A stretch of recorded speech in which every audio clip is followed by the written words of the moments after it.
नमस्ते बच्चों, मैं आशा चौहान। स्वागत है आपका हिंदी क्लास 10th में। बच्चों, अभी तक अपन ने पढ़ा आपकी पाठ्य पुस्तक कृतिका से साना साना हाथ जोड़ी।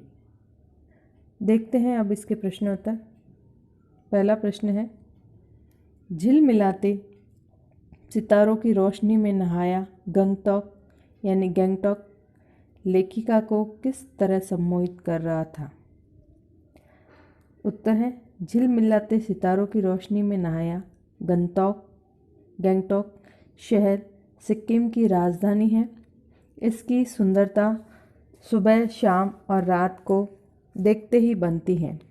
वहीं वहाँ रात्रि के समय आसमान ऐसा प्रतीत हो रहा है मानो सारे तारे बिखर कर नीचे टिमटिमा रहे हो। दूर ढलान लेती तराई पर सितारों के गुच्छे रोशनी की झालर बना रहे थे। इस सुंदरता ने लेखिका पर ऐसा जादू कर दिया कि उसे सब कुछ ठहरा सा, अर्थहीन, प्राण रहित लग रहा था। उसके भीतर बाहर जैसे एक शून्य सा व्याप्त हो रहा था। उसे गंगटोक शहर में सब कुछ सुंदर लग रहा था और इस सुंदरता में वह पूरी तरह खो गई थी। दूसरा प्रश्न है, गैंगटॉक को मेहनतकश बादशाहों का शहर क्यों कहा गया है? गैंगटॉक पर्वतीय स्थल है। पर्वतीय क्षेत्र होने के कारण यहाँ की परिस्थितियाँ भी कठिन हैं। अपनी ज़रूरतें पूरी करने के लिए यहाँ के लोगों को कठोर मेहनत करनी पड़ती है। पहाड़ों को काटकर रास्ता बनाना पड़ता है। पत्थरों पर बैठकर औरतें कुदाल और हथौड़ों से पत्थर तोड़ती हैं। कुछ औरतों की पीठ पर बंधी टोकरी में उनके बच्चे बंधे हुए होते हैं। उनकी मातृत्व भावना और श्रम साधना साथ साथ देखी जा सकती है। औरतें रास्ता बनाती और लड़कियों के भारी भरकम गट्ठर उठाती हैं। हरे भरे बागानों में युवतियाँ बोकू पहने चाय की पत्तियाँ तोड़ रही हैं। बच्चे भी अपनी माँ के साथ काम करते हैं। यहाँ के लोग अत्यंत कठिन परिस्थितियों में जीवन जीते हैं। इसलिए लेखिका ने गंगटोक शहर को मेहनतकश बादशाहों का शहर कहा है। अगला प्रश्न है प्रश्न संख्या 3। कभी श्वेत तो कभी रंगीन पताकाओं का फहराना किन अलग अलग अवसरों की ओर संकेत करता है? तो इसमें है, एक कतार में लगी श्वेत बोध पताकाएं शांति और अहिंसा का प्रतीक है। इन पर मंत्र लिखे होते हैं। जब किसी बुद्धिस्ट की मृत्यु हो जाती है तो उसकी आत्मा की शांति के लिए शहर से दूर किसी पवित्र स्थान पर 108 पताकाएं फहरा दी जाती है। इन्हें उतारा नहीं जाता, ये स्वयं नष्ट हो जाती है। इसके अतिरिक्त किसी शुभ कार्य को आरंभ करने के लिए भी रंगीन पताकाएं लगाई जाती है। ये कार्य बौद्ध धर्म को मानने वाले लोग ही करते हैं। अगला प्रश्न है, जितेन नार्गे ने लेखिका को सिक्किम की प्रकृति, वहाँ की भौगोलिक स्थिति और जनजीवन के बारे में क्या महत्वपूर्ण जानकारी दी? लिखिए।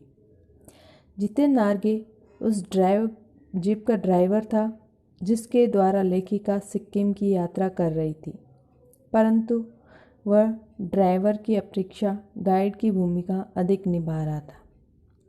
जितेन एक समझदार और मानवीय संवेदनाओं से युक्त व्यक्ति था। उसने लेखिका को सिक्किम के प्राकृतिक परिदृश्य, भौगोलिक स्थिति और जनजीवन के विषय में निम्नलिखित महत्वपूर्ण जानकारियाँ दी। प्राकृतिक परिदृश्य। सिक्किम बहुत ही खूबसूरत पहाड़ी इलाका है जहाँ जगह जगह पर धूपी के खूबसूरत नुकीले पहाड़ हैं। रास्ते वीरान, सड़कें संकरी जलेबी की तरह घुमावदार हैं। थोड़ी थोड़ी दूरी पर झरने बहते हैं। फिर है भौगोलिक स्थिति। गंगटोक से 149 किलोमीटर की दूरी पर हिमालय की गहनतम घाटियाँ और फूलों से लदी वादियाँ युमथांग में देखने को मिलती है। सिक्किम प्रदेश चीन की सीमा से सटा हुआ है, परंतु पहले ये स्वतंत्र रजवाड़ा था, परंतु अब ये भारत का एक अंग है। लोगों का जनजीवन। सिक्किम के अधिकतर लोग बौद्ध धर्म को मानने वाले हैं। यहाँ के लोग बड़े मेहनती हैं, इसलिए गंगटोक को मेहनतकश बादशाहों का शहर कहा जाता है। यहाँ की स्त्रियाँ भी कठोर परिश्रम करती हैं। वे स्वेटर बुनती हैं, घर संभालती हैं और खेती करती हैं। पत्थर तोड़ तोड़ कर सड़कें बनाती हैं।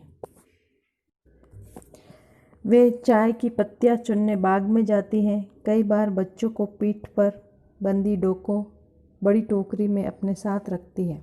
यहाँ की स्त्रियाँ चटक रंग के कपड़े पहनना पसंद करती हैं और उनका परंपरागत परिधान बोकू है। बच्चे पढ़ने के लिए 3-4 किलोमीटर पहाड़ी चढ़कर स्कूल जाते हैं।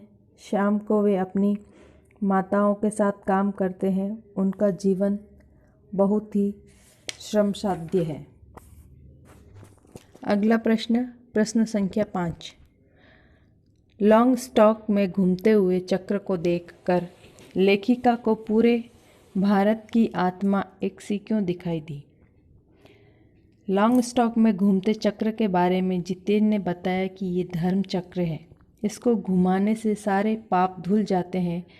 लेखिका को लगा कि मैदानी क्षेत्र में ही ऐसी मान्यताएं और विश्वास प्रचलित है। जैसे गंगा नदी को पतित पावनी माना जाता है। ऐसा माना जाता है कि गंगा नदी व्यक्ति के पाप मुक्त कर देती है और उसे मोक्ष प्रदान करती है। अर्थात कहने का तात्पर्य ये है कि मैदान हो या पहाड़, वैज्ञानिक प्रगतियों के बावजूद इस देश की आत्मा एक जैसी है।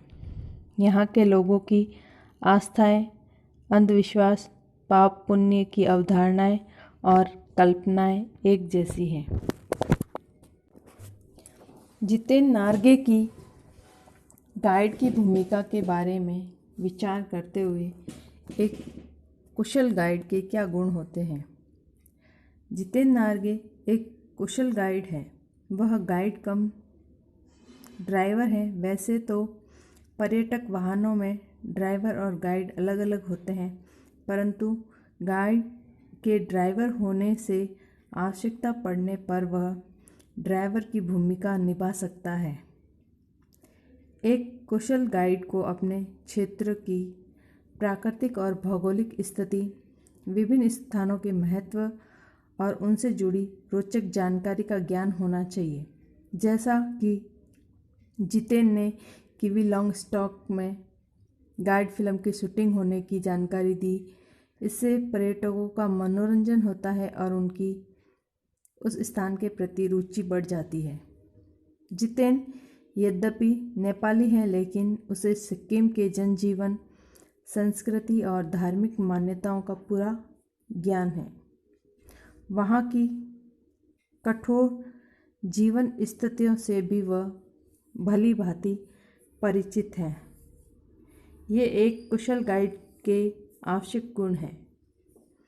जितेन का सबसे अच्छा गुण यह है मानवीय संवेदनाओं की समझ तथा परिष्कृत संवाद शैली।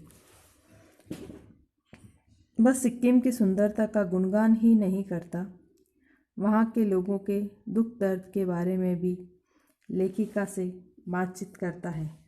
उसकी भाषा बड़ी परिष्कृत और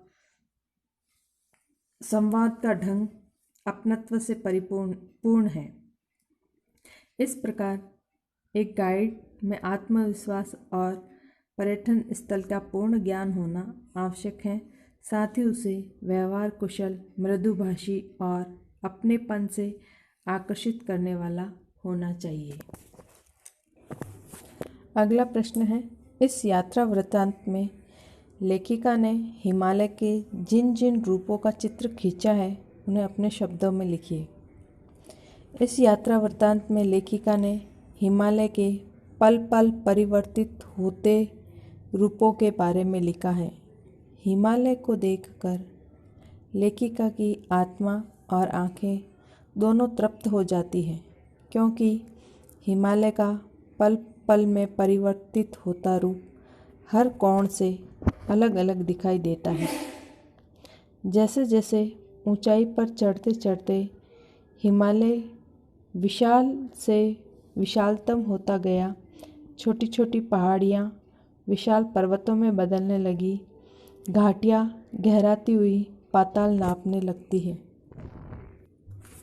वादियाँ चौड़ी होने लगती हैं, जिनके बीच रंग बिरंगे फूल मुस्कुराते हुए नज़र आते हैं। चारों ओर प्राकृतिक सुषमा बिखरी नज़र आती हैं। जल प्रताप अत्यंत ऊंचाई से पत्थरों के बीच वेग से जलधारा बनकर नीचे गिरते हुए मनमोहक प्रतीत होते हैं। हिमालय कहीं चटक हरे रंग का कालीन ओढ़े तो कहीं हल्के पीलापन लिए प्रतीत होता है, कहीं प्लस्तर उखड़ी दीवार की तरह पथरीला है जो देखते ही देखते समाप्त हो जाता है, मानो किसी ने जादू की छड़ी घुमा दी हो। अभी बादलों की एक मोटी चादर के रूप में सब कुछ बादलमय दिखाई देता है। लेखिका के लिए हिमालय सौंदर्य की कविता के साथ साथ दर्शन भी बन गया था। ठीक है बच्चों, आज के लिए इतना ही। मिलते हैं आगे। ओके।